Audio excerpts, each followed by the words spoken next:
Mr. Speaker, sir, I wish to thank the members who have spoken on the bill. Members have generally been supportive of the bill, but they have made some suggestions and raised some questions. Before I address the specific issues raised, let me reiterate the government's thinking in deciding on what should be the safeguards prescribed in the legislation. We are guided by two main considerations. First, we seek to balance the interests of all owners. Those who are anti-en bloc sale want to have the sale process made more difficult. Those who are pro-sale want the process made easier. Our task is to decide what would be a fair regime that will make the en bloc process more transparent to protect the interests of all strata unit owners, whether they are pro-sale or anti-sale.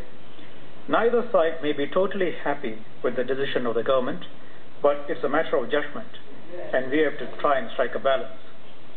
Second, the government is guided by the principle that we should not micromanage the process and prescribe too many requirements, as they may not be applicable to every development. Some of the measures suggested by members are not without merit. They may well be very useful for specific developments, and owners may wish to adopt them. But it does not follow that these requirements should be or can be prescribed for every en bloc sale. Doing so may introduce unnecessary rigidity and pose considerable difficulties for owners if the requirement does not make sense for their particular development. Hence, our stance is not to be overly prescriptive. The real point is that owners are free to adopt these measures if they think they are suitable for their particular circumstances. Thus, the ultimate choice is with the owners themselves on how the sale should be conducted. Ms. Lee, taking the last point that she made, I think made a reference to unanimous consent. And one can really ask whether unanimous consent is the best way to achieve these objectives of unlocking the value in the land, giving owners a say on how the collective property should be developed. One single person in a 200-unit development could then hold up the entire development. Does that strike one as fair? So in all these things, you try and strike a balance. We have set 80% and 90% requirements. Mr. Hari Kumar says, why not go even lower? Now I'll come back to that. But there are these competing interests, and we balance them. And I don't think it is these rules or the fact that we allow these en bloc sales is necessarily contributing to the increase in property prices. Those are subject to a whole variety of factors which is not appropriate to go into here. But supposing we made it very, very difficult to do en bloc, what do you think would be the impact on supply? And what do you think will be the impact on prices?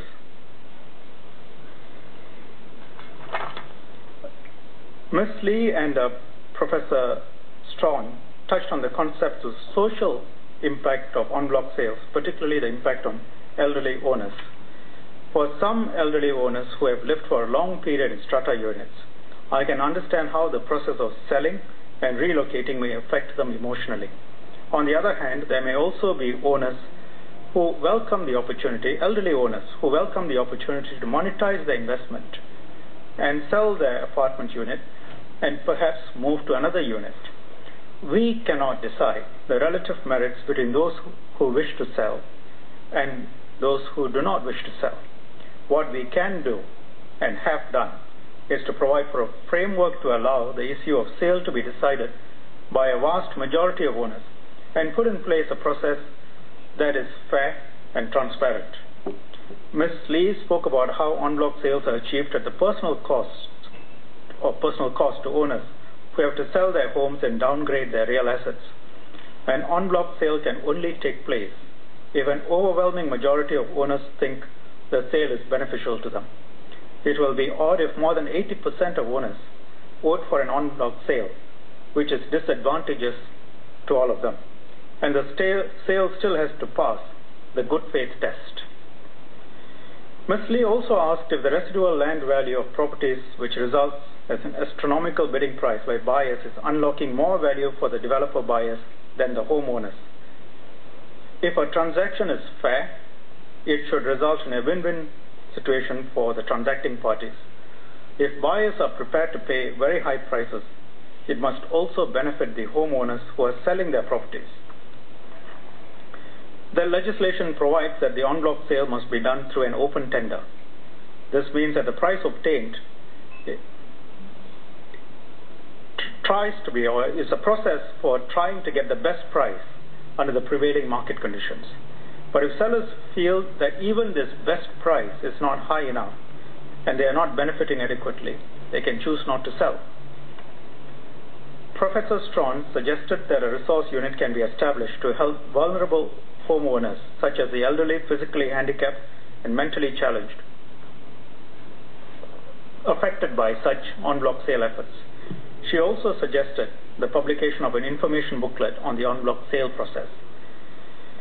MNLAW has been working to provide the public with information regarding en bloc sale regulations. For example, in 2009, arising from the public feedback on the lack of understanding over apportionment methods, we have worked with the Singapore Institute of Surveyors and Valuers, SISV, to issue a set of guidelines on general apportionment methods which owners may consider.